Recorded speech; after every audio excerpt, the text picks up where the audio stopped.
QSO Today, Episode 200, Eric Guth, 4Z1 Uniform Golf. This episode of QSO Today is brought to you by ICOM America, makers of the most advanced HF and D-Star base and mobile transceivers, and from QRP Labs, creators of the most state-of-the-art amateur radio electronic kits. Welcome to the QSO Today podcast. This is Jim Wilson, K5ND, your guest host for episode 200. Episode 200 represents for QSO Today uninterrupted week-to-week interviews of amateur radio's favorite Elmers for almost 4 years. To celebrate this achievement, a number of listeners emailed Eric to request that he be the QSO Today guest on this bicentennial edition of QSO Today. Before this QSO, Eric sent a message to his email list requesting some additional questions. There were so many replies that Eric will personally answer the rest of the questions at the end of the show beyond the usual ending. So without further introduction, let's get started. 4Z1UG, this is Jim, Kilo 5 November Delta. Are you there, Eric? I am, Jim. Thanks for being the guest host of QSO Today.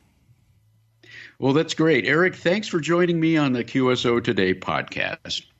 Let's start at the beginning of your ham radio story. When and how did it start for you? Well, as many of the listeners know, I grew up in Southern California in the Los Angeles area, and I think we were blessed in Los Angeles during the 60s with at least 9 television stations on VHF. One of those stations was KHJ Channel 9. And it had the Great Zolar on Thunderbolt Mountain and Engineer Bill in the early 60s. And I think it was Engineer Bill that inspired me to become interested in at least controlling things and then learning later that I could control things with electronics. So it was Engineer Bill, and I'll put a link on the show notes page for actually seeing the video of the Great Zolar. But Engineer Bill had a control panel, and it had a big map of 9 Island on it. So for my birthday one year, I received from my parents an Engineer Bill control panel that had a huge 12-volt transformer inside and a bunch of lights and bells and switches and circuits and knife switches on the top with a big 9-island map in the middle. So I would say that was the beginning of my electric interest in electronics and electricity. And I had that for a while, and as I got older, I adapted the transformer for other projects and used the 9-island control panel to control some of the things in the bedroom I shared with my 2 brothers. I got interested in it. I wanted to build Heathkits. There was a neighbor that had built a television set from Heathkit, and I got interested in Heathkit. And of course, I got the Heathkit catalog, and I think I was in the 5th grade. And my mother said, "Well, before we get you a kit, it seems to me that you need to at least know some electronic terms." So she took out a yellow pad and she wrote down 2 pages of electronic terms. And frankly, I was quite surprised, but since she did crossword puzzles, maybe I shouldn't have been so surprised. But she had terms like erg and volt and watt. And if I came back with her and I defined all these terms, then she would buy me a Heathkit. And so the Heathkit I got was the, I think 32 project electronic board with the little spring clips on it. And so that's how it was off and running. That was what caused me to get interested in electronics. And radio came a little bit after that. Well, very good. Well, who were your Elmers or mentors in amateur radio, and how did they help you? It sounds like you already had a couple right there, Zolar and your mom. The Great Zolar and Engineer Bill. And my mother, yeah, and my father. I grew up at a time, I think, during the 60s, it seems to me very common, although I don't see it anymore, and that is that people used to open their garage doors at night, and they'd have projects, at least in my neighborhood. And so my father was a person who spent every evening in the garage after work, and we worked on cars, or he had some wood shop capability. And so we were working in the garage one night, and a new neighbor from the end of our building, we lived in townhouses in Whittier at the time, and a new neighbor came down and he wanted to borrow some wrenches So I said, "So what are you building?" And he says, "Well, I'm installing a garage door opener." Well, at that time, garage door openers were relatively rare, and if you're a kid, they're really cool. So I said, "Well, can I come and see what you're doing?" And he said, "Sure." So I went to his house, and at the end of the building, and his garage door is up, and he's putting together this Heathkit garage door opener.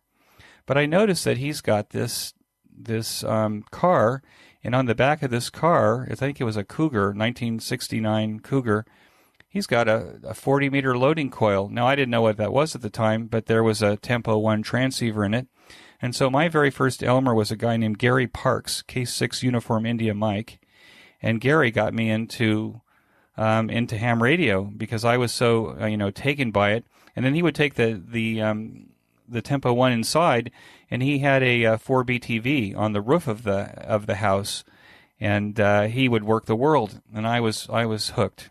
So that he was my first Elmer, and that's how I got interested in amateur radio.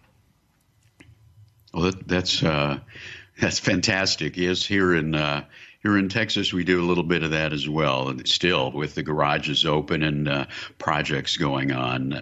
Very good.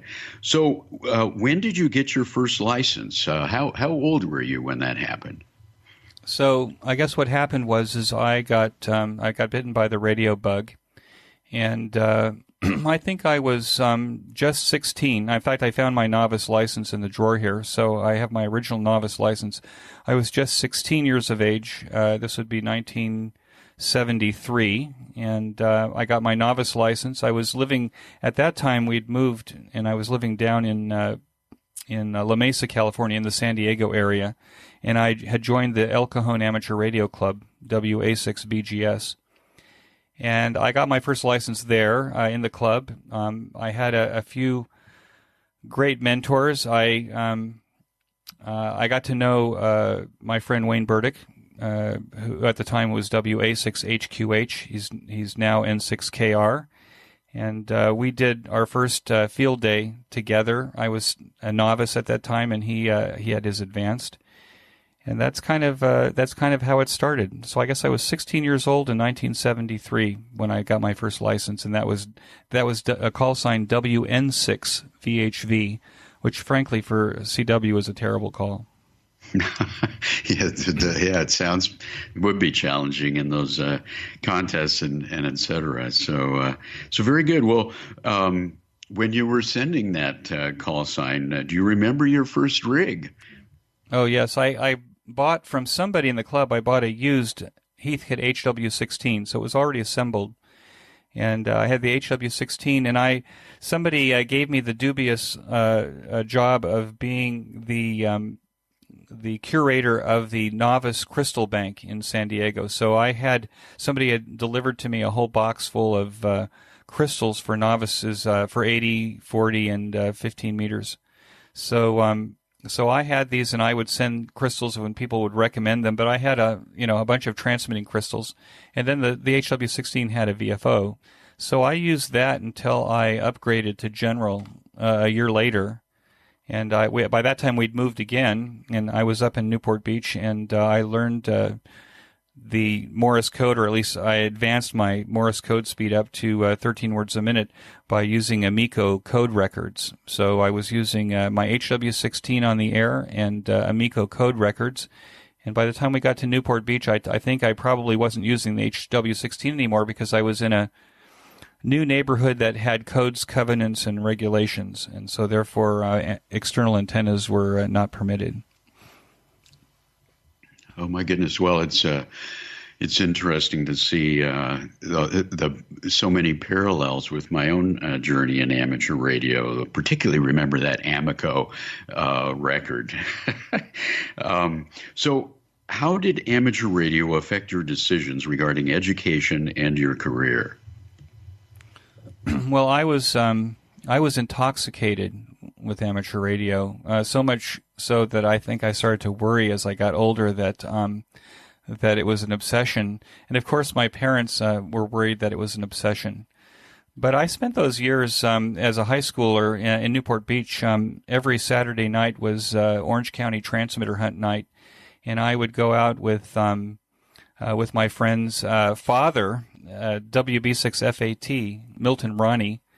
And he was a wild transmitter hunter, and I think I spent every Saturday night transmitter hunting for a couple of years until I graduated from high school. And at that time, I wasn't sure, whether I wanted to be an engineer, whether I wanted to stay as a technician. During that period of time, I worked for Spence Porter at ComSpec, or Communication Specialist, as an electronics technician. And ultimately, I discovered that probably I needed to go to college if I wanted to move on with my life. So it had everything to do with the decisions that I made regarding my education and career. So I ended up going to UC Irvine. I started engineering school at UC Irvine, and then went on to UC Santa Barbara. And in the second year of my as a sophomore in engineering, differential equations was converging in every class. And I just didn't have the brain power or the staying power to actually get through it. And so, sadly, I dropped out of the engineering school and became a history major. And if it wasn't for getting married a couple of years later, when my wife finally said, you've been in college 7 years, Eric, I think it's about time you declared a major and get out. And so I did. And so I graduated from UC Santa Barbara with a degree in history, which was it was even a disappointment to me on the one hand. On the other hand, it taught me how to write. So I ended up staying in the electronics field. I started as a test equipment salesman for a company called ElectroRent in Burbank, California. I did that for a year and then moved to Denver in 1984 and started my own company. And the company I started was a pager repair company. I did that for a number of years. Pagers started to go away, so we morphed that into an electronic design company where I built remote control switches that operated from radio paging signals. I did that for 14 years, and so I could say that, yes, ham radio had everything to do with the decisions I made regarding my education and career. I was intoxicated by ham radio, and frankly, I'm still kind of intoxicated by ham radio, but I've got some balance, and I think even in your interview we talked about balance, didn't we? I think we did, and I'll share too that calculus pretty much got me as well. I'm more technician than certainly than engineer because of that. Intoxicated is a good word as well. Very, very good. Very good. A good description, certainly. So as we come into today, what's your favorite operating mode and why? Well, I have to say, I would love to be able to brag that CW is my favorite operating mode. I think I'm in love with the idea of CW, but unfortunately I haven't operated CW since I was a novice. I've spent most of my time, even from the time that I was a teenager, on FM. Part of the reason for that was living in Newport Beach, I could get away with doing VHF and UHF with the antennas on the house and no one would notice. And so that kind of set the tone for even my professional life in terms of the things that I've done. So I've done two-way radio shops. I had a Motorola MSO for a while. Yeah, I would say that probably FM is my thing. I have a All-Star repeater, so I have a UHF repeater here in Israel that's connected to All-Star. It's a very nice confluence of Raspberry Pis and computers and networking and all things that I like to do, and it works with radio. I guess there's some people out there that'll say, well, that's not ham radio, but I think ham radio is now a big tent, so it's inclusive of all these things. I'm playing with DMR. It's interesting. So I guess at the moment I don't have a favorite operating mode, Jim. I just like the stuff. I like how it smells. I like how it feels. I think amateur radios without knobs is a challenge for me, but I'm up to the challenge, I think. That's a good review of amateur radio as well. It's there's such a broad tent that you can do so many things in. Well, given that what you just said about knobs on radios, what is your current rig? Okay, so I have right now. I just bought a Connect System CS800 mobile radio. So I've got a radio in my car now. I've got a hole in the roof. of my car, so I've got a little quarter wave antenna on it, and I'm playing with DMR and conventional UHF to the All-Star nodes with the mobile radio. I've got a Elecraft K2 sitting behind me that I turn on every once in a while to listen to 40 meters. I've got a TS520 that I've had for almost 40 years, I think, also sitting there. Probably those, I'll probably sell those at some point and do something different. I haven't quite decided what I'm going to do different. I've got some QRP Labs kits that I need to put together that I haven't yet. So I've got a lot on my plate to do, and I guess those are the rigs, at the moment. I have a couple of portable radios that I don't use as much because I have the mobile radio, and I like a good, powerful mobile radio more than I like a portable. Oh, very good. Yeah, a wide range of ages and capabilities. Very good. Well, you immigrated to Israel 18 years ago with your XYL Karen and your children. So why Israel? Well, that's a good question. I actually met my XYL Karen here when I was a student. So I took a junior year abroad from UC Santa Barbara and came to a program in Israel that was part of the Jewish Theological Seminary. So as a result of that program, I became an observant Jew, and which meant that I kept the Sabbath and we keep kosher and all that stuff. And I met Karen here, and she was from Denver, Colorado. So I married a Denver girl, and she was interested in the same direction. And we ended up actually going back, finishing school, and then moving to Denver, Colorado, which is where I started the businesses that I spoke about earlier.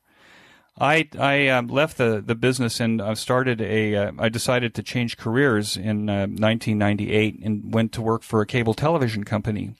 And that cable television company, I went to work as actually as an operations executive, meaning that I was actually responsible for budgets. So I became a finance guy instead of a technical guy, which was a very interesting thing for me. But in that year that I was working there, they gave me some stock, and suddenly, a month after giving me the stock, they called me in and said, we have good news and bad news. I said, well, what's the good news? He says, well, we're going to pay you your stock early. And I said, well, what's the bad news? Well, we're going to fire you because we sold all your systems to Charter Cable in St. Louis. And I said, well, I guess I can take the news either way. It wasn't a lot of money, but, it was some money. And so one night my wife, she pushes me, she shakes me awake in the middle of the night, and she says, are you awake? I said, I am now. She says, we could do what everybody does with money like this. And I said, well, what is that? And she says, well, we could buy 2 Lexuses and make our house bigger. And I said, yeah, we could do that. But is that what you want to do? She says, no, I want to move to Israel. So I said, well, okay, I'll do that. So in 2000, we moved to Israel. Now, the reason we did that, or why that was interesting to us, is we had met here. And Israel is a growing country. It's a new country. For 2,000 years, Jews haven't had a country, and we have the opportunity to have our own country for the first time in 2,000 years. And both Karen and I are people that like to play on the field rather than watch the game from the bleachers. So we were up to the task. Now, our children, that was a different thing. We brought a 15-year-old and a 10-year-old at the time. The 15-year-old is now married and lives in Jerusalem with 5 children, which is great because we're close to grandchildren. And the 10-year-old is now, I think, 29, or 11-year-old is now 29, and he's living in Los Angeles.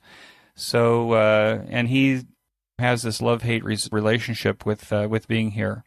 But it's a great place. That's how we ended up here, is we came here because we chose to, and in spite of what appears to be, from the news, a dangerous place, we haven't found it any more dangerous than, maybe parts of Chicago and parts of Los Angeles and parts of Miami. But there's a lot of exciting things that are happening here, and we're just, excited to be a part of it. And I'm happy to be able to do a podcast from Israel that perhaps gives, even though we don't talk about politics, it kind of presents maybe ham radio from here. Oh, very good. Well, and I like your phrase as well. Both you and your wife prefer to be on the field rather than in the stands watching, and you're certainly on the field and making things happen. Very good. Well, so what is the state of amateur radio in Israel today, and how might it be different from ham radio in the USA? Well, that's a good question. I must say, I'm not terribly active in amateur radio in Israel here in terms of, being involved with the national club. There doesn't tend to be clubs like you have in America. There's a national club, and there might be groups that meet for coffee, in different parts of the country. We're a small country. The country's, smaller than the state of New Jersey. So it's only, 4 hours from one end to the other, and depending upon where you are in Israel, it may be only an hour drive from the East Coast or from the West Coast to the eastern border. So we're not a big country. But I think that one of the problems that we suffer from here is it used to be ham radio was big here in terms of the number of hams per capita, and that was because the cost of calling on the telephone to anywhere in the world was high, and so ham radio was respected, and it was well known, and just about every village and every kibbutz had a ham radio station. I think at the time, and maybe at the height of it, maybe there was over 2,000 licensed hams in Israel. I think we're down to maybe 600, and the majority are not active. Now, there's a couple things that happen. One of those things is that obviously cell phones and the ability to communicate for nothing, over voice over IP, things like that, took away the incentive to have ham radio. But we also there was an antenna law that passed that essentially made ham radio operators similar to cell tower operators. And so we got painted with the same brush, and as a result of that, it made it difficult for people if they moved and weren't grandfathered in. It made it difficult for them to put up antennas once they moved to new apartments. So I think that was a problem. Now, fortunately, the Israel Amateur Radio Club, which is the National Club of Israel, were successful in getting the law amended to allow wire antennas on top of apartment buildings. And if people are persistent, with the law and even maybe challenging it in court, then their neighbors can't prevent them if they are in a shared apartment building from putting up these wire antennas. But for the most part, that's the difference. Obviously, HOA in America is a big problem.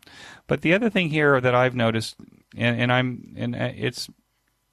trying not to make this sound like a criticism, but nobody knows amateur radio. If you say I'm an amateur radio operator in Israel, it's called chovevi radio.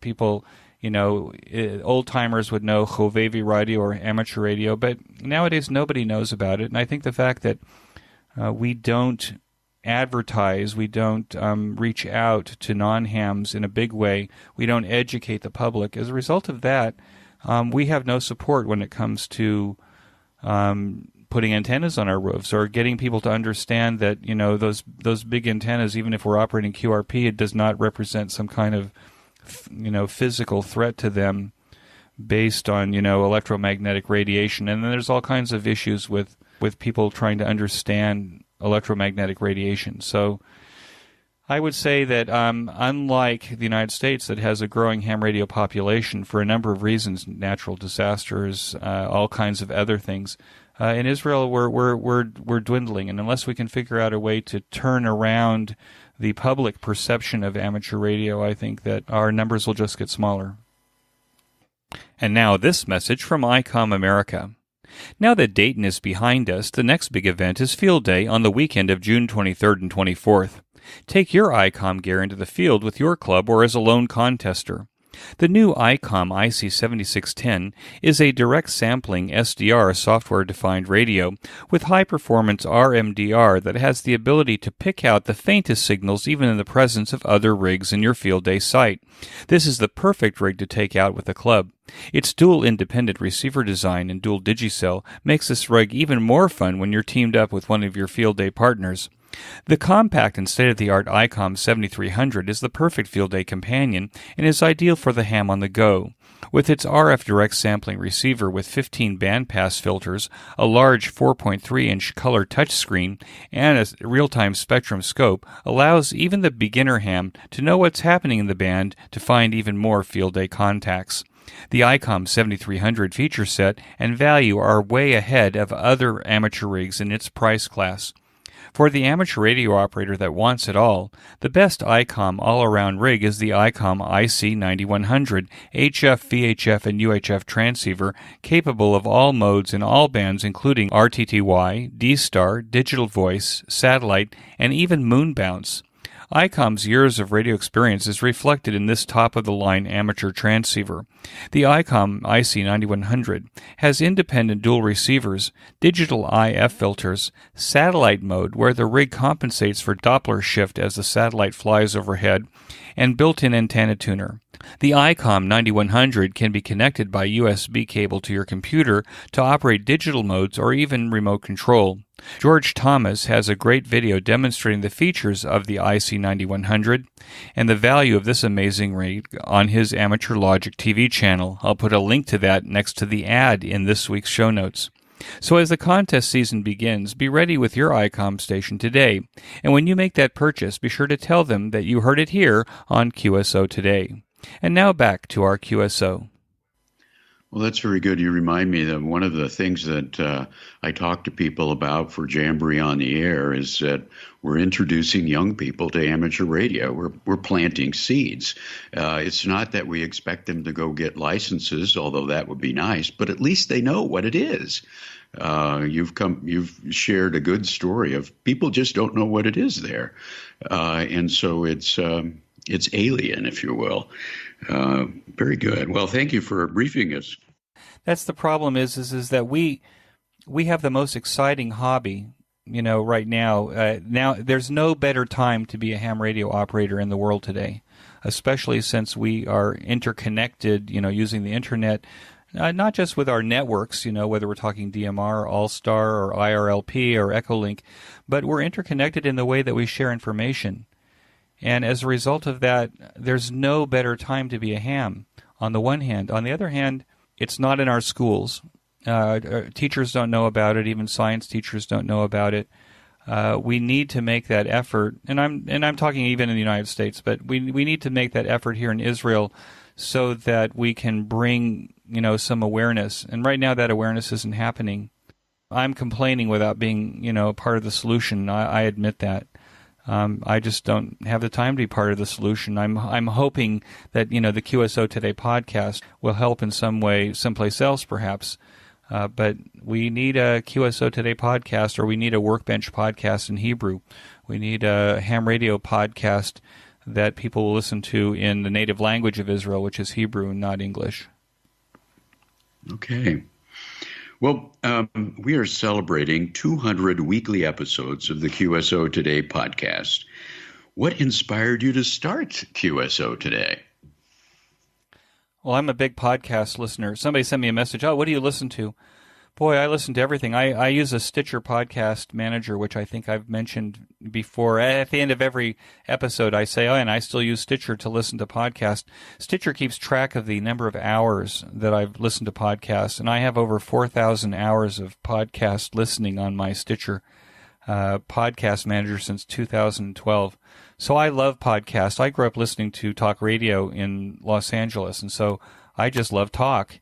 And so therefore, I started listening to the to Ham Nation on the Twit Broadcasting Network, on the Twit Podcast Network, and Ham Nation was kind of inspired me that there needs to be a way to talk about the people that were the original pioneers. So the idea behind QSO Today was, could I record these stories of ham radio pioneers so that one, they'll be interesting and they'll be they're stories. People love stories. But that they could also serve as a memory of the way that ham radio was, at least when I got into it, and how it's evolved. And I kind of wanted to remember as people will notice, the people who are my guests are people who are old enough to be my Elmers. And I must say I still have Elmers, and Mike Klein, WA6VLD, has been my Elmer since I was probably 19 years old. Robin Critchell, WA6CDR, who is the creator of the Cactus Radio Network but hasn't agreed to be my guest yet, is still an Elmer. I still communicate with him.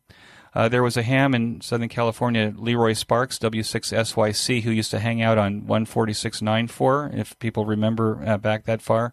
In Orange County, Leroy was everybody's Elmer and open to inviting a person over for a Pepsi and showing them how to build something or align something or something like that.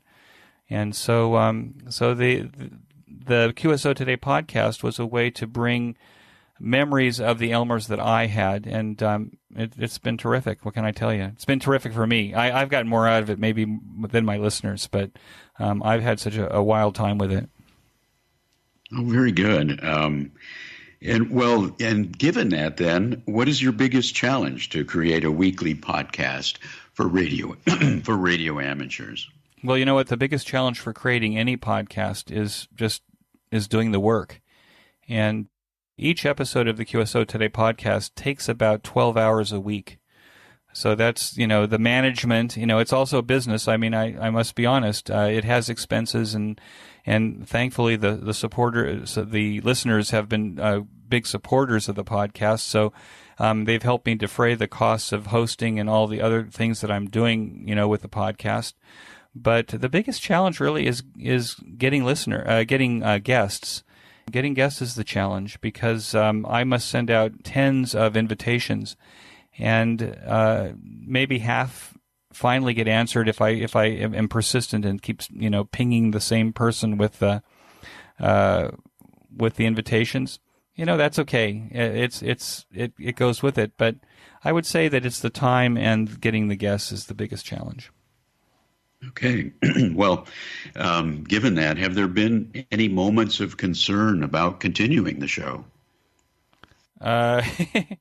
Well, yes. I mean, it's a huge time commitment, and I love it, but it's a big time commitment. I spend every Friday doing the show, and then Saturday evening, doing the final posting of the show so that it comes out in America during the day on Saturday. So yeah, there are times I'm thinking, boy, can I keep doing this? And then I get another great guest, and I say, you know what, I can keep doing this, and because I get so much out of it. It's been helpful to have QRP Labs and Soda Beams and ICOM America become sponsors, because I can kind of justify to the XYL that it's worth the time, and that's also good. Yeah, there are times when it's a lot, and I do a lot of things elsewhere. I have my own business here. I'm a consultant, and I'm a performer. So I sing in town, and I also act in a theater company. So I do all these things at the same time, and I see my grandchildren every week. Thank God. So yeah, I'm a busy guy. So I guess sometimes it's the time that is also part of whether I'm going to keep doing it or not. But then again, I have a great guest like you, Jim, and I just want to do it again. So that's what keeps happening. Very good. So it's personally rewarding, and it's so rewarding for your listeners as well. Then we move on. What has been your biggest success with QSO Today? The biggest success with QSO Today is having people write me and say they enjoy the podcast. Truthfully, that's it. Having listeners say, I was so inspired by that guest that you had, or I've decided, I'm going to stay in ham radio. I was thinking of throwing in the towel, but I'm going to stay in ham radio and keep listening, and I'm going to change gears. I'm going to try something new.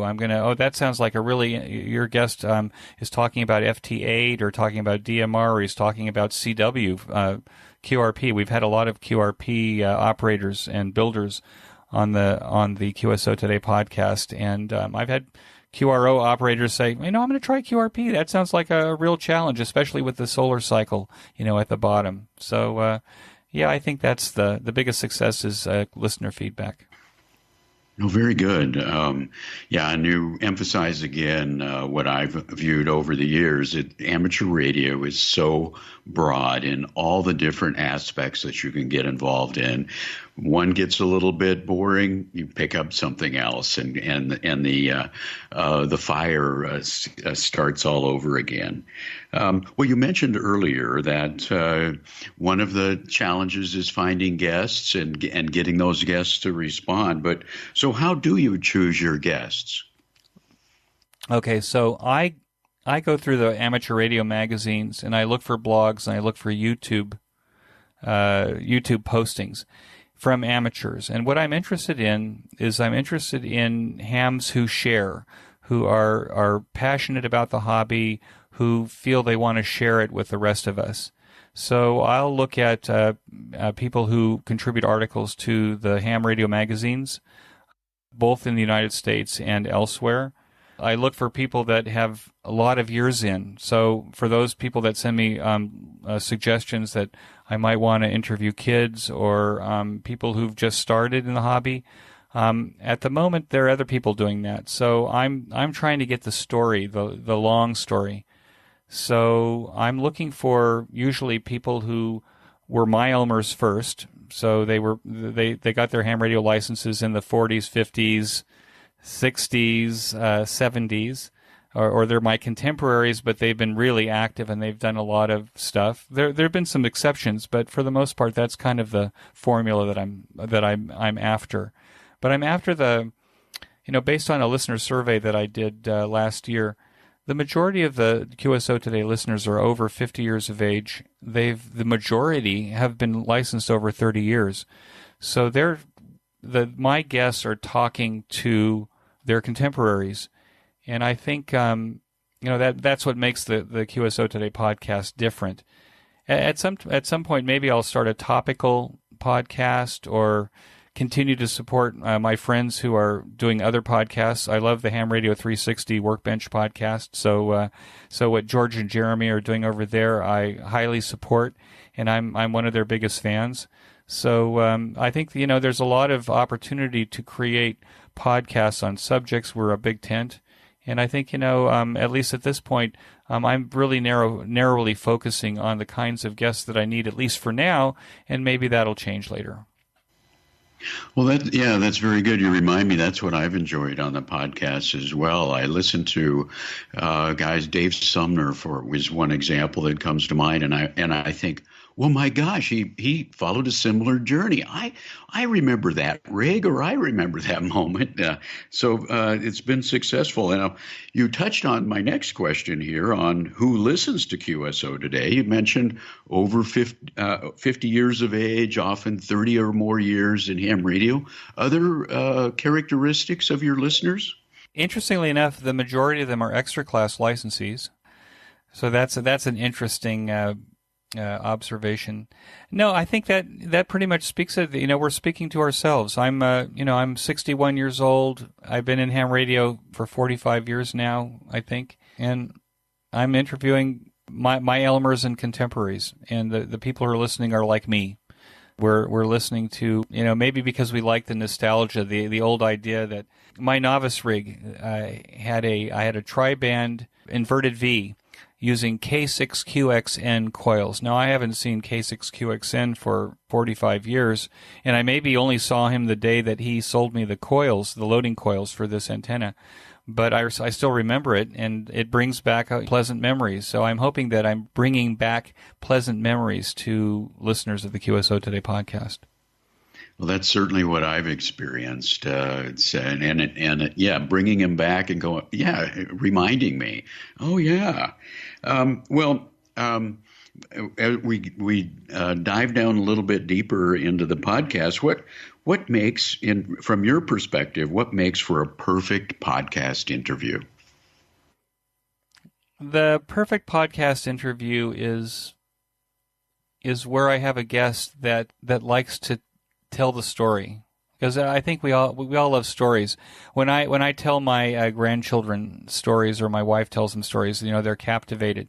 I think the audience also wants to be captivated, or at least interested. So the best podcast interview is where the person I'm interviewing has the ability to elaborate on a question that I've asked. Now, there are sometimes we have guests who can elaborate quite a lot, and I don't interrupt for a number of reasons, because I want them to make their point, and frankly, if I start going in with the editor and start cutting things out, then the job that normally takes me about 2 hours, takes about 6 hours. So I let it go where it goes, and I figure that the either the listeners will be captivated or they'll turn the dial, and that happens every once in a while, I'm sure. But usually, as I say, a guest who can answer the question and to give some detail, and I'm smiling all along the way because I'm hearing something that I hadn't heard before. That's a perfect interview. And frankly, I think I've had close to 199 perfect interviews because I come out of them every time thinking that I'm the winner. Oh, very good. I like that. 199 perfect interviews. You've mentioned your sponsors, but how can listeners support your efforts? The best way to support the podcast, any podcast that you like, is tell your friends that you're listening to the QSO Today podcast or the Ham Radio Workbench podcast or 100 Watts in a Wire. Whatever your favorites are, podcasting is an amazing medium for learning about ham radio while you're driving to work or mowing the lawn or cleaning the house or whatever it is you're doing, or working on your workbench. So I think telling your friends is probably the best way to build up the number of listeners. And in terms of a monetary standpoint, I appreciate people who become listener sponsors. I appreciate now that we have commercial sponsors, those listeners, if they buy ICOM or Soda Beams or QRP Labs, I appreciate them telling whoever they're buying from that they heard it on the QSO Today podcast. That makes a real difference, and it allows me to justify to the XYL that it's worth a full day and a half to do the work that it takes to put it out every week. But even with that, I love doing it, so I'm probably going to do it anyway. But it really helps if people support, the sponsors as well as, and feedback and telling their friends. Oh, very good. Thank you. Now, you've talked a bit about your family and your XYL. Well, what effect has ham radio had on your family life? Well, it's an interesting thing. I took what I thought was a 25-year hiatus from actually being an active amateur when I actually had 2 QTHs in Denver, Colorado, where I could have probably put up any kind of antenna I wanted, and one of the houses had such a large lot that I probably could have, put up a 160-meter dipole, and I never did it. And then the reason was I was working in the two-way radio business, and I was doing radio all day long, and by the time I came home at night for dinner and in the evening with the family, there wasn't any time for ham radio. So unfortunately, my children don't know anything about ham radio. They never were really exposed to it. And so therefore, they have no interest or knowledge. My wife, on the other hand, once made me a promise that she would get her ham radio license. And, I know that maybe at some point she will. But she knows where I am. She appreciates the ham radio operators that I meet. We just had Bert, K6OQK, who was a guest on the QSO Today podcast, who was one of the first creators of amateur radio repeaters in North America. And he was just here with his wife, Margaret, for a visit to Israel. And so Karen and I went out to dinner with them, and she had a great time. So I would say that the effect on my family life is that as long as I pay attention to the other details of our life together, that my ham radio life doesn't seem to have a negative impact. And it even has a positive impact, especially when we have visitors from out of the country that come here and want to spend time with us. Oh, very good. Yeah, there's two sides of the coin. It takes some time, but it adds enhancement to your family. Very, very good. Well, we'll telescope up a little bit. What do you think are the 3 biggest challenges facing amateur radio today? Well, I think I already touched on one, and I think it's probably general in terms of maybe even the United States too. Although for some reason, every time that people would forget about ham radio in North America, you have some kind of tornado or fire or something like that that kind of brings it back to the news. But I think the biggest challenge for ham radio is just the outreach to the general public. The general public doesn't know about it. It's unknown in most places in the world, maybe not the United States, but in most places in the world. And I think that's the biggest challenge. I think hams have to reach outside of our community and let people know what we're doing. Maybe that's through the maker movement. Maybe that's through creating some kind of public relations efforts. I know that the ARRL in America does this. That needs to be emulated. Because the public doesn't understand ham radio and maybe doesn't support it, I think the issues of antennas and electromagnetic radiation and how harmful it is and all this stuff, I think those issues, that's an educational thing that we're not doing that needs to be done. And I think in America, I think HOA is still a problem, although it's my understanding that maybe there's some laws that have been passed or are being enacted that will allow hams to put antennas up again. I think those are the biggest challenges right now. Yeah, I would agree with you. I think you've hit those top three: public awareness, antennas, and electromagnetic stuff, and then homeowners associations. Well, moving on from that, what excites you about amateur radio at this moment in time? Oh, everything excites me about amateur radio. I think it's. I have to tell you, before I started the QSO Today podcast, I kind of was not aware of all of the things that were happening. I think I've said in the QSO Today podcast a few times, it's like being, Rip Van Winkle and waking up and seeing what's actually happening. There was a ham radio outlet right at the end of the street where I worked in Denver for the 16 years that I was in Denver. And I might have gone in there, 3-4 times, and I'd kind of walk over and look at the magazine rack, and I'd look at the gear, and the gear was getting more sophisticated, the knobs and stuff like this, but I didn't spend a lot of time on it. And so when I started to get interested in ham radio again here, and I was thinking about the podcast, I actually was not aware of all of the stuff that was happening in ham radio. And so what excites me the most about what's happening in amateur radio now is everything is exciting me about what's happening in amateur radio, whether it's what's happening with QRP and people like Hans Summers who are building these little kits, or like Elecraft or like ICOM. ICOM comes out with this 7300 transceiver with this waterfall display on it, and I'm thinking, God, all this stuff is absolutely amazing, and I love it all. So I would say that it's a huge tent that encompasses all of this technology. All of it I'm madly in love with. And the hardest part I think that we have as amateurs is like choosing a path. And when I talk to people on the radio, I say, choose one thing and do it for a while. Do it for a year. Try something, master it so that you feel like you've really have that accomplishment. And then after a year, if you want to do something else, try something else. But whatever you choose, give it some time so that you can have some mastery over it.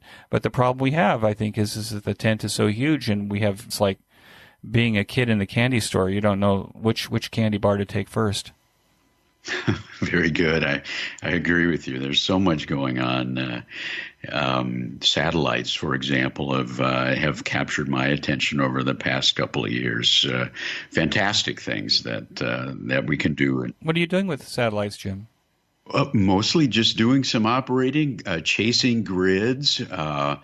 Up to 500 confirmed grids now on satellites. Now, is this with a portable?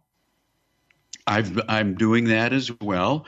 A lot of that is from home, but I'm actually activating a few grids. Activated a grid line. Mostly, I was doing that because there's so many rovers out there, guys that are doing, Well, just recently, some people, a couple of guys, VE3 HLS and N6UA, drove around the Hudson Bay, around James Bay, activating grids out in the snow in the middle of May.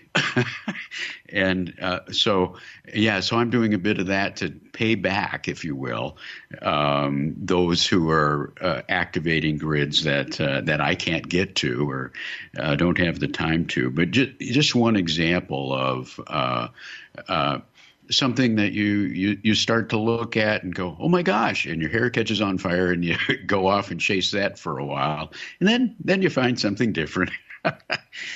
But I haven't interviewed any rovers. You mentioned a couple, so I think I probably should find rovers because I don't know anything about roving. It sounds really cool. Well, yeah, I'd be happy to send you a list of potential guests that do a lot of satellite roving. And, rovers in the VHF, UHF contest world are pretty amazing as well. But there's really only about 4, here in the U.S. anyway, about 4 contests a year. With satellites every day, you can go out roving and do interesting things. And just one more, you remind me, there's also, it seems to be a young group. They do some fun things, a lot of communication on Twitter. But recently they had an event, Walmart Parking Lots on the Air. Oh, that's incredible. Yeah, they went out to Walmart stores, and that was part of the exchange. What store are you at? Put a picture on Twitter, and activate the grid that happens to be there as well. Well, but that sounds like a great activity for letting the general public know about ham radio. Very true. Yeah, very much so. And now this commercial break from QRP Labs. Imagine that you've already purchased the Ultimate 3 WhisperNet transmitter from QRP Labs and have had a blast working the world on 40 meters. Now it's time to see what you can do on the other bands. The way to do this is to add up to 5 additional low-pass filters to make a 6-band Ultimate 3. Add the Ultimate 3 Relay Switched LPF kit, and you now have a completely automatic 6-band whisper transponder. What's more, you can add a receiver module, and you now have an Ultimate 3 6-band transceiver. The great thing about this process is that you can take it one step at a time as your mastery of the project increases and as your budget allows. This is the beauty of the QRP Labs kits that Hans Summers G0UPL builds for all of us. So start today on the Ultimate 3 or the QCX transceiver kit. Both kits start for under $50 US. Hans ships to destinations all over the world. Please click on the links and logos for QRP Labs to get to QRP Labs from the show notes pages on the QSO Today website. This tells Hans that you heard it here on QSO Today. QRP Labs is my favorite kit company. It should be yours too. And now back to our QSO Today. What advice would you give a new or returning ham radio operator? Okay, so this probably is advice that people have heard me say before, or I strongly always agree with a guest that says this, and that is join a club. Join a club in your area of interest. Now, the thing is, when I was a kid, you went to the clubs because they were geographically in your area. But with the internet now, the clubs you join, I'm finding this, I'm learning this, I'm discovering this, is that you can belong to online ham radio clubs. So if you have a particular interest that you're following, there's nothing better than joining an interest group or a Facebook group or a chat group someplace that is pursuing the thing that you're interested in. But I'd also encourage you to join a local club so that you actually can touch and feel, not in the literal sense, other hams, so that you can actually, share the excitement and the field days and things like that with other hams. I think it makes such a big difference when you connect with the other people. And I guess if you're an Elmer, you're an old-time ham, find a pupil and share your expertise. I have had a great time taking a neighborhood kid and teaching them electronics and getting them to build kits and being confident with the soldering iron, and it makes a difference. One of the kids that I tutored from the time he was about 9 years old is doing his specialization in high school in electronics now, and he's smitten with electronics. Now, I didn't get him into amateur radio, and maybe that'll come later, but if you're an Elmer, find a pupil and share your expertise, just because it's so rewarding. You're influencing, a young person to perhaps not only join the hobby, but join the area of expertise. Well, that's superb advice to connect with local groups and worldwide or nationwide groups as well, and to mentor new hams. And it doesn't necessarily need to be young hams. I'm mentoring my brother-in-law, who is in his 60s, and he's just passed his technician license, and we're helping him set up a station. It happens. There's a life cycle of ham radio operators, and you touched on it as well. You took 25 years off as you were running your business in Denver. That happens so many times, and people in their 50s and their 60s say, "Gee, I could have a hobby now. Wonder what it should be." Yeah, no, Jim, you're touching on something. You're right, and I didn't mean to make it sound like you should go after kids only.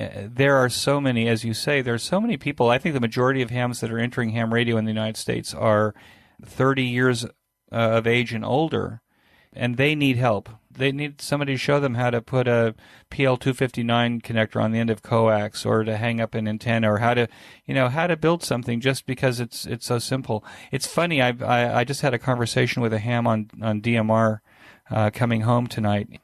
He had just gotten his license, and he's thinking about building a kit. He's not sure. He's following one of the podcasts, and he's listening for the various things that they're doing. And I said, you know what? You've got to choose something. You just got to choose one kit and start.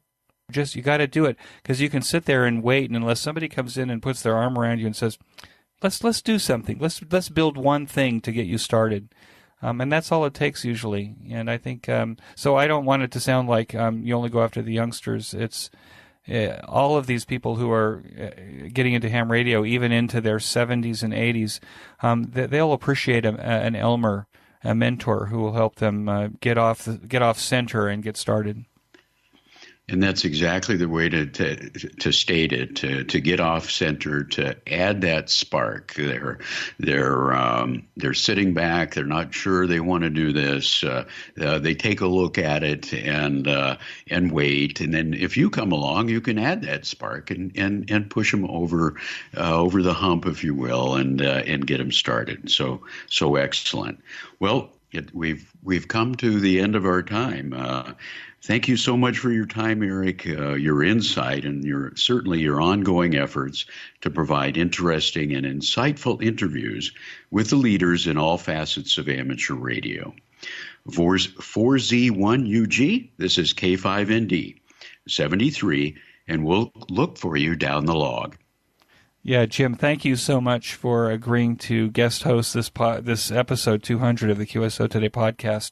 I really appreciate it. 73. Before we get to the end of this episode, I wanted to answer the questions that were sent to me by email. So here we go. Carlos sends a message. Which podcast do you listen to? Well, Carlos, I listen to a lot of podcasts. I like the Tim Ferriss podcast. I like anything that Leo Laporte makes on the twit.tv network, so I listen to those. I like the TED Talk podcasts. On the amateur radio podcasts, I listen to the Ham Radio Workbench. I listen to the ARRL, The Doctor Is In. I try to listen to all of them. I've listened to every Ham Nation podcast, but it gets to be an awful lot. Now, I listen to all of these podcasts at double speed. So if you practice, you can actually turn your podcast manager up to 2 times speed, and then you can kind of listen to all of them in half the time. You ask, how did your view of the hobby change since you started the podcast? Well, I have to tell you, in the 4 years that I've done the podcast, I've learned more about amateur radio than I ever did in the previous 40. And that has really kind of brought me up to speed in terms of what's actually happening in ham radio, from microwave to AC line noise. So it really has made a big difference in my view of ham radio and what we're capable of doing. On which band's talk groups do you normally operate? There should be a DMR talk group for podcast listeners and guests. Well, I think there is. I'm on the Baynet talk group, which is the one that's made by the Ham Radio 360 podcast guys, and I go there. Normally when I'm on, everyone is in bed. So if you happen to be up in the middle of the night, America time, you might catch me on the talk group. In addition, there's some technology for joining All-Star to DMR, and I actually might build a digital ocean droplet that does this technology so that I can use my All-Star node, which I think I prefer more than DMR, to talk to the Baynet talk group. Thanks, Carlos. Next one. Joe asks, how popular is ham radio in Israel, and what is it called in Hebrew? Okay, so actually Joe, Yochanan Gorin, KK6GKU, asked the question. Well, in Hebrew we call amateur radio Chovevi radio. Chovevi radio. It's not popular in Israel. There used to be thousands of hams in Israel, but I think as long-distance rates and the internet has proliferated Israel, and which means you can probably go just about to any corner of the country and still operate LTE now and data. It has not become popular, and it's a real problem because unless we get out there and we let the public know about us, then they're not going to support us when we have issues like antenna issues. Thanks, Joe, for your question. Hap Holly, one of my favorite podcasters and creator of the Rain Report, sends a message, thanks for sticking it out for 4 years.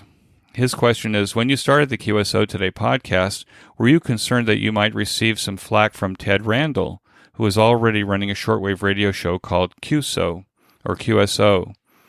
You know, the fact is I didn't know anything about Ted's show when I started the podcast, and I've met Ted on a couple of occasions, and he's always been very kind to me. So I don't think there's a problem, Hap. Thanks for your question. Mike Murphy, KI8R, sends me this message. Congratulations on your 200th episode. His question is, what does ham radio look like for you currently, living in the city that makes HF difficult at best? I know that you're active on All-Star and more recently on DMR, but what sorts of things are you doing with radio outside of the podcast? Well, Mike, the short answer is I wish I was doing more. I have a QCX to build. I have a couple of HF radios here. I've got to put up antennas, and I just need the time to do it. And that's kind of where I'm at right now. The podcast takes me about 10 hours a week to do. If I wasn't so particular about the editing, then probably it would take a lot less time. I'm not used to free-flowing. I'm used to kind of editing myself and my guests so that we both sound amazing. And if I did less of that, probably I'd have more time for ham radio. Tom, NU7J, asked this question. How did you come to live in Israel? Were you or your parents or family members born in Israel? Do you have dual citizenship? I answered some of that in the episode 200, Tom. My parents and family members were not born in Israel. I do have dual citizenship. It allows me to be, to be an American citizen. By the way, America is the only country in the world that where expatriates are also responsible for all of the taxes that we pay there. So there's a tax treaty between Israel and the United States, and I guess I could make up to $125,000 a year without having to pay federal income tax. However, I am responsible for Social Security tax if I'm self-employed, and there's some new laws on the books this year which will even make that even more difficult. So, yes, I do have dual citizenship, and it comes with responsibilities in both countries.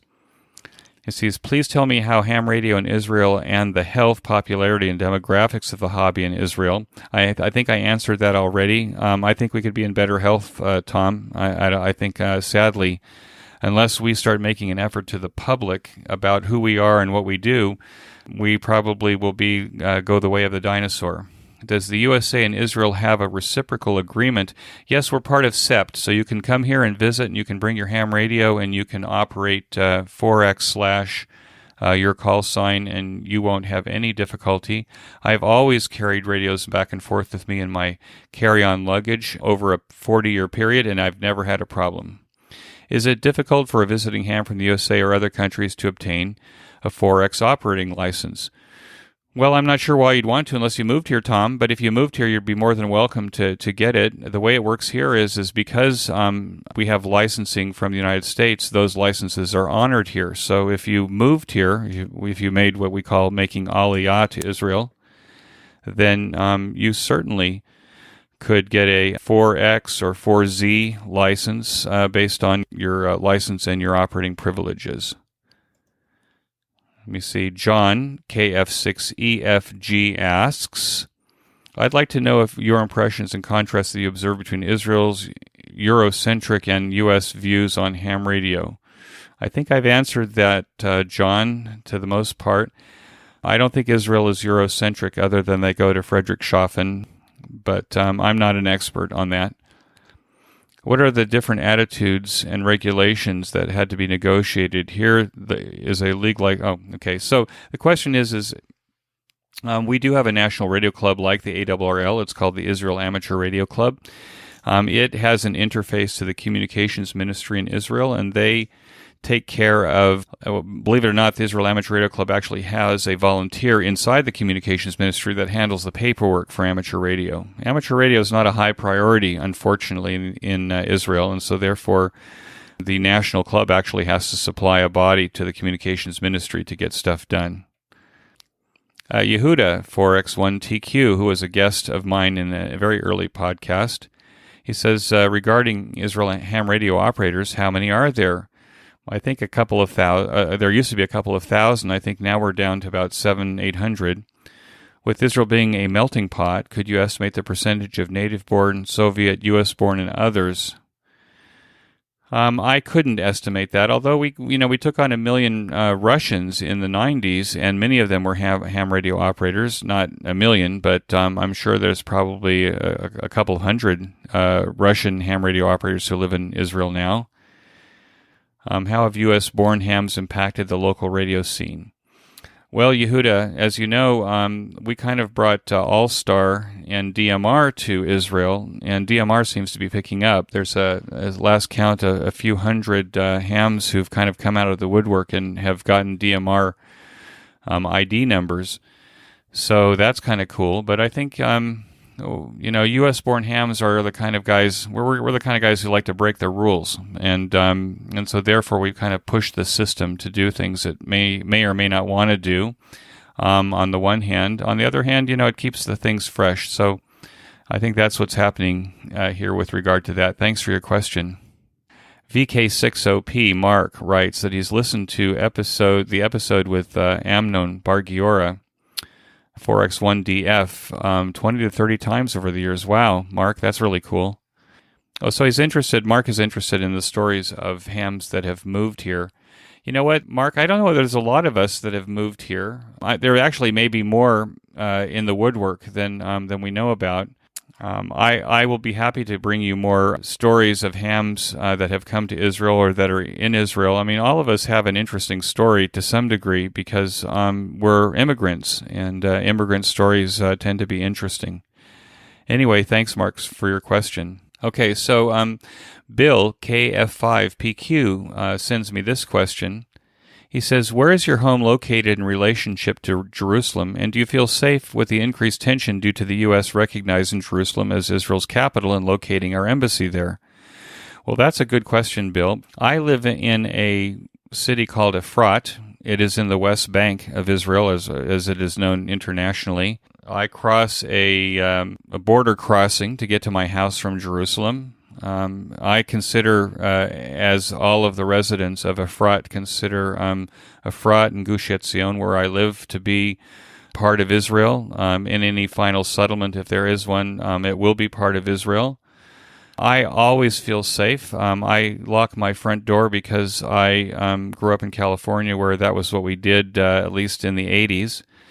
But I can walk on the streets of Jerusalem and on the streets of Efrat in the middle of the night without any fear of ever being mugged or have any problems. I think that the obvious increased tension due to the U.S. recognizing Jerusalem as Israel's capital is overstated. The embassy should be in Jerusalem, as that is our capital, our national capital of the country. And we're the only country in the world where that question is even being asked. So one would have to ask, why is that question being asked? I'll leave that to the listener's imagination. So Norm sends me a message, and I don't see Norm. I don't see your call sign here, but I'll state your question. He says the last several podcasts you have aired seemed very interesting. However, not able to understand your guests due to language issues. Not sure how you get around this, but had to turn 3 of the podcasts off. Well, Norm, I try to be very sensitive to this. Sometimes the stories are great, and unfortunately, I take it as a given that people who speak English, where it's not their primary or their first language, are often difficult because of accents, and even the use of language might be difficult to understand. I might find that easier because I live in a place where everybody has an accent except me, and so therefore I've gotten my ears attuned to hearing conversations in accents. However, I am sensitive to this. The majority of the listeners of the QSO Today podcast live and work and reside in the United States, mostly, frankly, about almost 90%. So therefore, I try to not do as many of these foreign accent interviews as I try to keep to the ratio. However, there's a number of DXers who listen to the QSO Today podcast who've asked for these people. So I'm trying to be sensitive to everybody, and so occasionally I understand that there may be a podcast that's difficult to listen to, especially at double speed. Try that, Norm. Thanks for your question.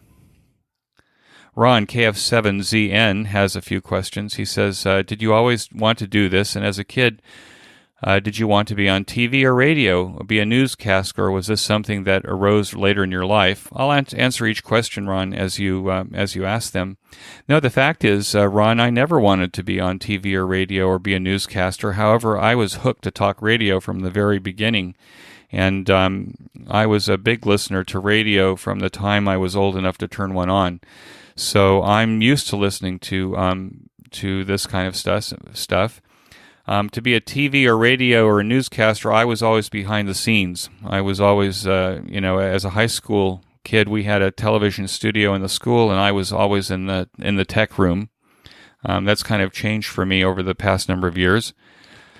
You ask, now that you've had these conversations, what is your perception of the future of the hobby? Optimistic, excited, guarded, enthusiasm, tough times ahead. Well, I have to tell you, Ron, I think the hobby is in the greatest shape, at least in the United States, that it's ever been. And that I think is because, and I said this before on the podcast, that the internet has exploded our ability to share and communicate and collaborate. And so therefore, we're advancing the state of the art at a speed that we've never advanced before. And I think that I am highly optimistic that ham radio will be around for a long time, and it will be driving a lot of the technology innovations that will come out in the commercial side. What are some of your greatest surprises from the interviews? Wow, that's a hard question. I always learn something new. So maybe the greatest surprises is I always learn something new from every interview. I loved these interviews, and I love speaking to the people behind them, and I hope that that enthusiasm comes out. Anything humorous behind the scenes? Well, I don't know, Ron. I stutter, and I say a lot, and I try to take those out when I edit.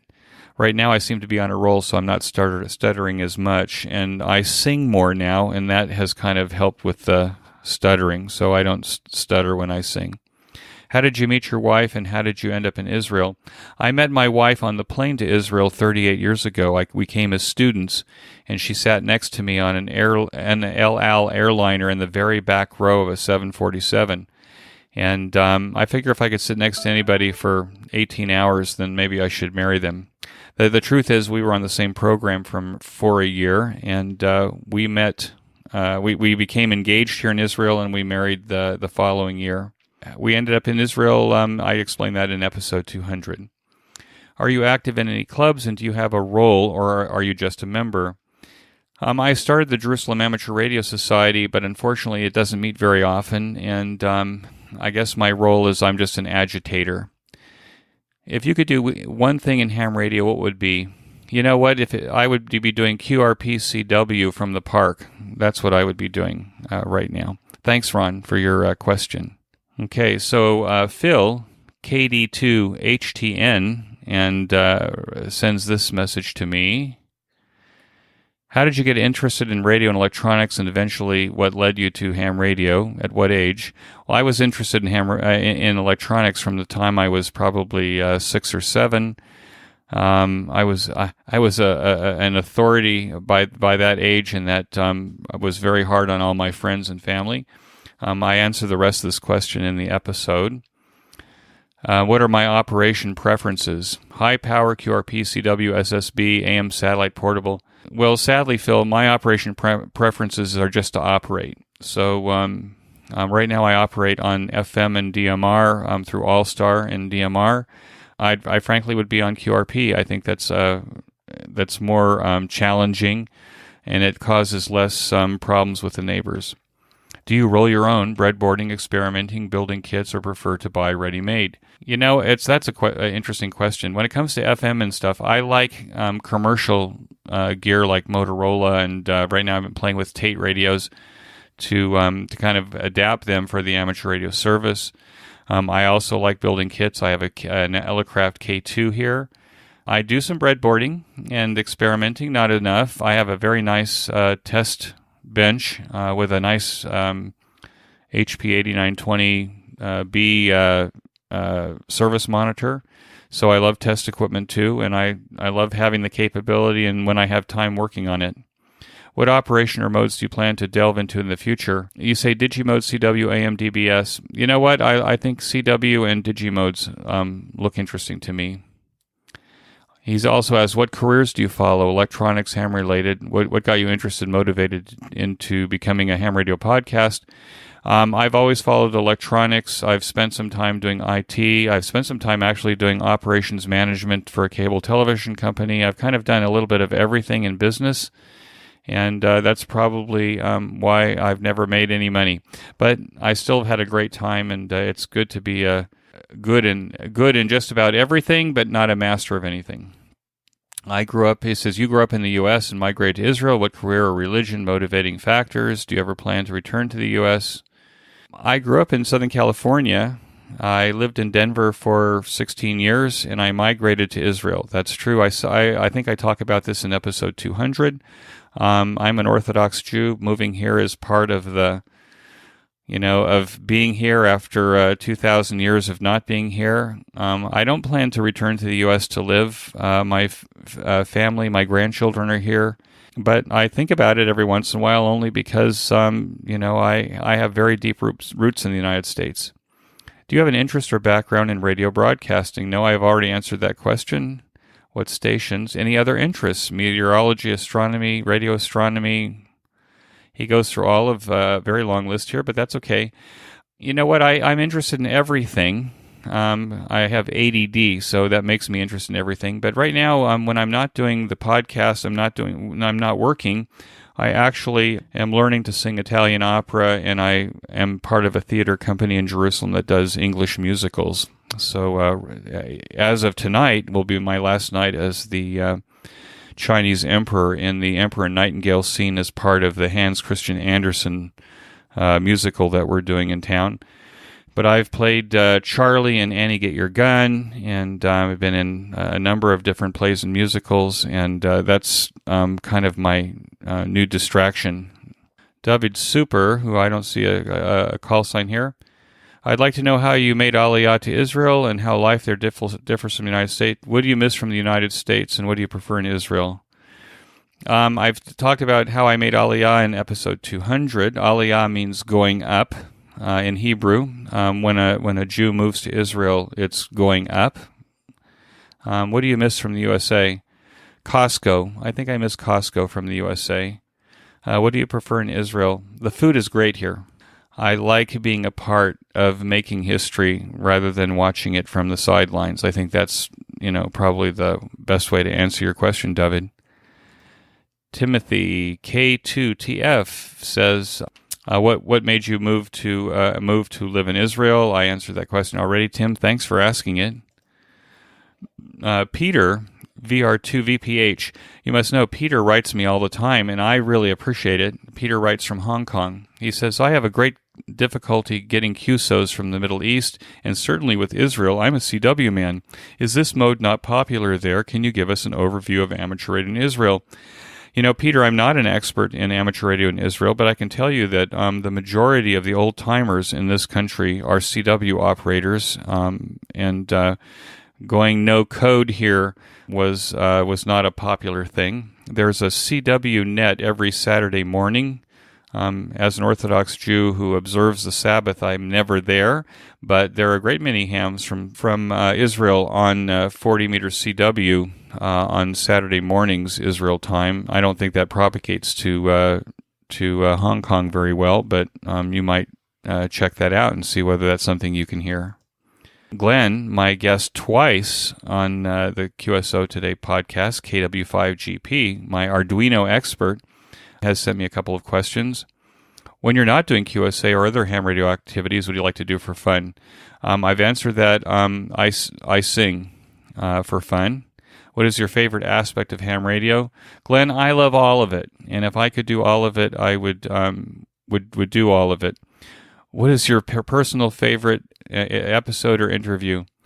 Glenn, you know better than that. I can't answer that. I love them all. They're all great. What is your most memorable or episode or interview?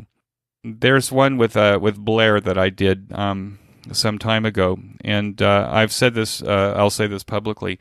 Blair and I went for 3 hours, and I went to my wife afterwards, and I said, you know what? I've got 3 hours of audio with Glenn, with Blair, and I don't know what I'm going to do. And so I cut it down to 2 hours, and I put it out there hoping that everybody would like it. And believe it or not, it was one of the more popular interviews. So I guess it doesn't matter how long the QSO Today episode is, as long as it's interesting. And so that's the most memorable from that standpoint. But I love all of them, Glenn, so thanks for asking the question.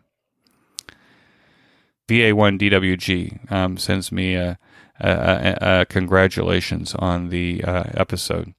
Dennis Jones, KK0DJ. Dennis has been a longtime listener and supporter of the QSO Today podcast since the very beginning, and he sends me a congratulations on 200. Ian, KM4IK, sends this message. You were first licensed as an amateur here in the U.S. When you made Aliyah to Israel and got licensed there, what are the biggest differences in licensing process between U.S. and Israel? What hurdles did you face as a new emigre getting your Israeli license and setting up your shack in your new home? Well, Ian, I'll tell you something. The difference in the process is that we don't have questions that are published for learning here. Fortunately, I didn't have to do that. The only hassle was administrative. Amateur radio is not a priority of the communications ministry, and its employees are also on other tasks and departments. So the biggest problem, frankly, was just waiting and waiting and waiting for the paperwork to get processed, and then when the paperwork got processed, it wasn't right. So I actually have an operating license that on the face of it isn't right. I've spent 2 years trying to get someone to fix it, and at some point they'll either come for me and throw me in jail, or they'll fix my paperwork. And so that's really the biggest hassle when it comes to the licensing process here. There are some classes that the Israel Amateur Radio Club puts on, but there's no question pool, so it makes it a little bit difficult for new hams to get licensed, I think. I have no problem setting up a shack in my home. Anything I put up will cause my neighbors to question me, but I live on an amazing street, and the people are terrific, and I probably could explain myself away, and then everybody would be happy.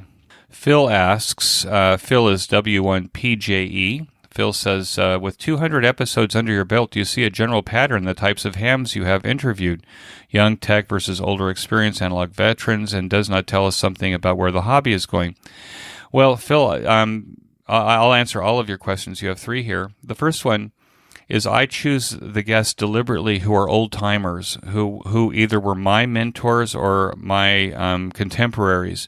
And the reason is because people like stories. And they like the ham radio story, and I want to tell a ham radio story. So I'm not going after young people right now to interview because they don't have a long ham radio story. Phil continues, do you see your audience growing in the future? My audience is growing every month, Phil. Thank you. Just tell your friends and we'll have more listeners. Is there an untapped resource in those people who are late middle age and are coming back to the hobby after many years raising a family? If so, how could we re-engage them? Does the maker movement hold the key? Phil, the way that we re-engage people is to be involved with them. So what I see is when people are coming back is that they still need Elmers. They need people to expose them to the new hobby, because it has changed, certainly, at least it did when I was out and then came back in. So to re-engage them is they need to be involved in radio clubs or in areas of interest. They need to be involved in communities online. They should listen to podcasts. And does the maker movement hold a key? It does for people who make. But there are people who just operate, and those people also need to be involved. Thanks for your questions, Phil. Jerry, one of my QSO Today guests, Jerry Jurins, N25GJ. He's a big listener, and he asks me a question. Did Joe Taylor, K1JT, destroy amateur radio? That was, I guess, the name of the article, and he sends me a link.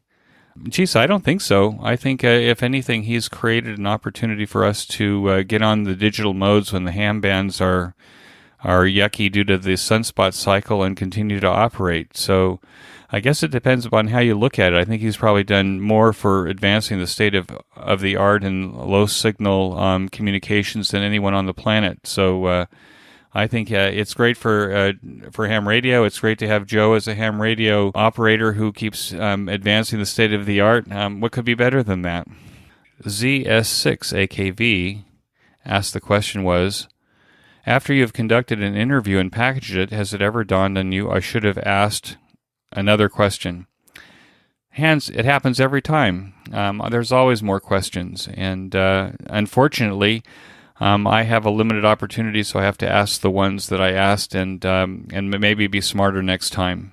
Randy Thompson, K5ZD, also a guest on the QSO Today podcast. He wants to know the difference between ham radio in Israel compared to my experience in the U.S. I think I've answered that already, Randy, but thanks for the question.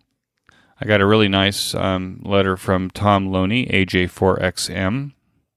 No questions, just a lot of praise. Thanks so much, Tom. Steve, N8NM, sends me a congratulations. Thank you, Steve.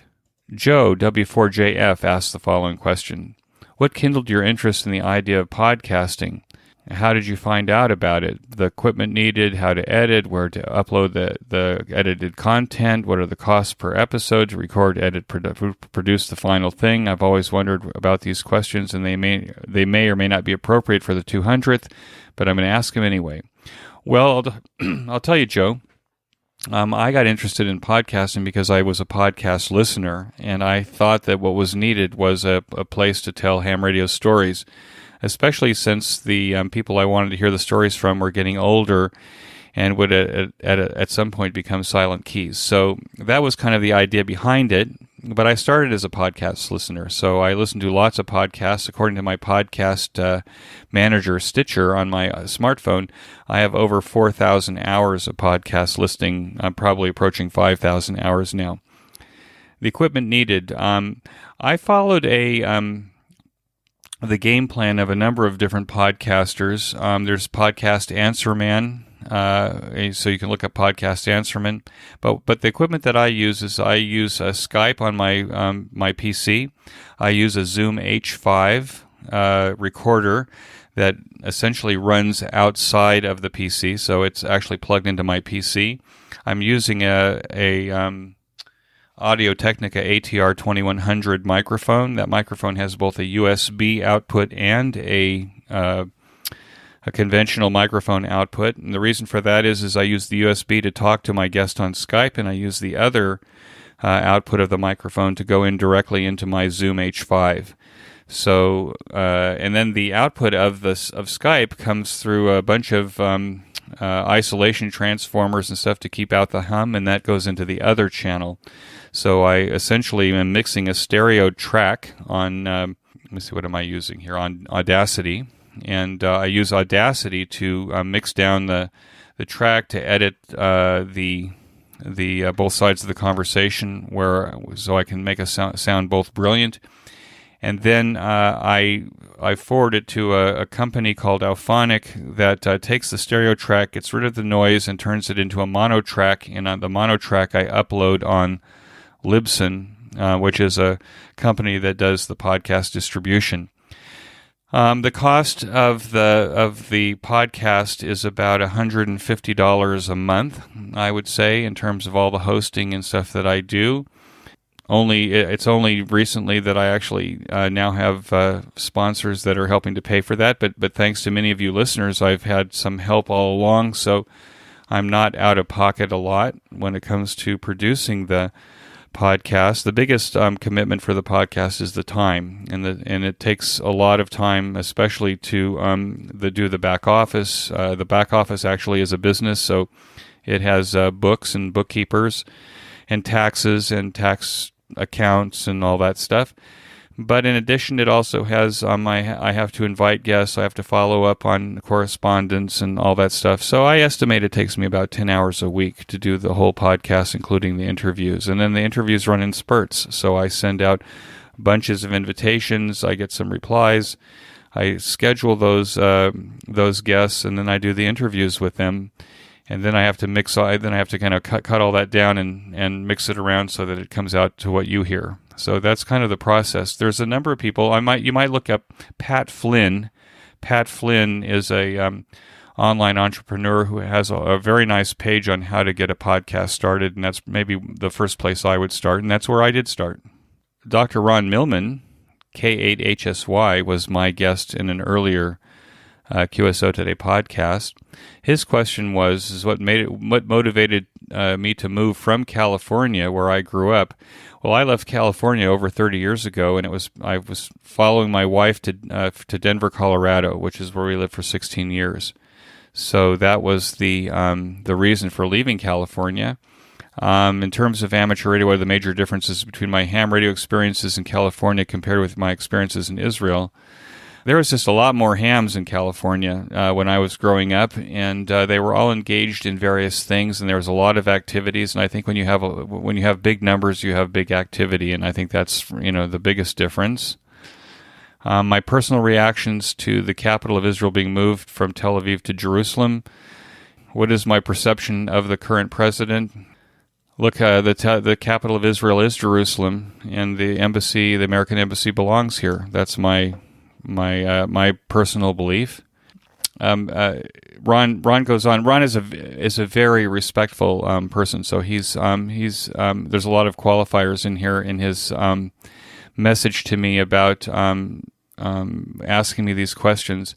I prefer not to get too political here. My perception of President Trump is that he's a New Yorker, and oftentimes if you're not used to New Yorkers, then they sound very differently from people in the rest, and therefore sometimes they're very out in the front. But I think that President Trump at this point has a real understanding of what's happening in the world and what America's position should be. And a strong America is good for the rest of the world. That is my belief, and it's certainly good for Israel. So I'd say at the moment I don't have a lot of complaints. Ron goes on with another paragraph of very nice compliments. Ron, I really appreciate it. I so much appreciated your being a guest, and I appreciate every time you write to me, so thank you very much. So Brian, K1LI, sends me a very nice message on the 200th anniversary, but he wanted to know why I'm not interviewing younger hams, especially new hams. I think I answered this before, Brian. That is I'm interested in telling the ham radio story, and I think young hams don't have a ham radio story yet. That's not to say that they're not interesting, and frankly, there's a number of podcasts that interview them a lot. We especially hear from the young hams who make it to be recognized as Young Ham of the Year.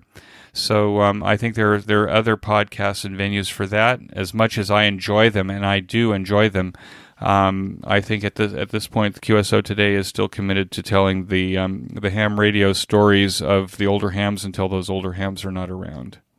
So that looks like all of the questions that were sent to me. I hope I answered many of them.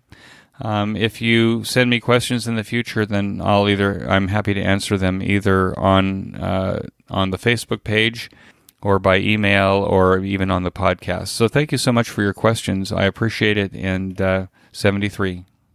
That concludes this episode of QSO Today. I hope that you'd enjoyed this QSO with me. Please be sure to check out the show notes that include links and information about the topics that we discussed. Go to www.qsotoday.com and put in 4Z1UG in the search box at the top of the page. My thanks to both ICOM America and QRP Labs for their support of the QSO Today podcast.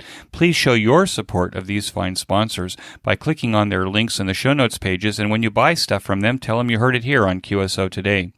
You might notice that some of the episodes are transcribed into written text. If you'd like to sponsor this or any of the episodes into written text, please contact me. Support the QSO Today podcast by first joining the QSO Today email list by pressing the subscribe buttons on the show notes pages. I will not spam you or share your email address with anyone. Become a listener sponsor monthly or annually by clicking on the sponsor buttons on the show notes page. I'm grateful for any way that you show appreciation and support. It makes a big difference. QSO Today is available now on iHeartRadio and in the iTunes Store, and now a host of podcast services and applications. Stitcher is still my favorite. Until next time, this is Eric 4Z1UG 73. The QSO Today podcast is a product of KEG Media Inc., who is solely responsible for its content.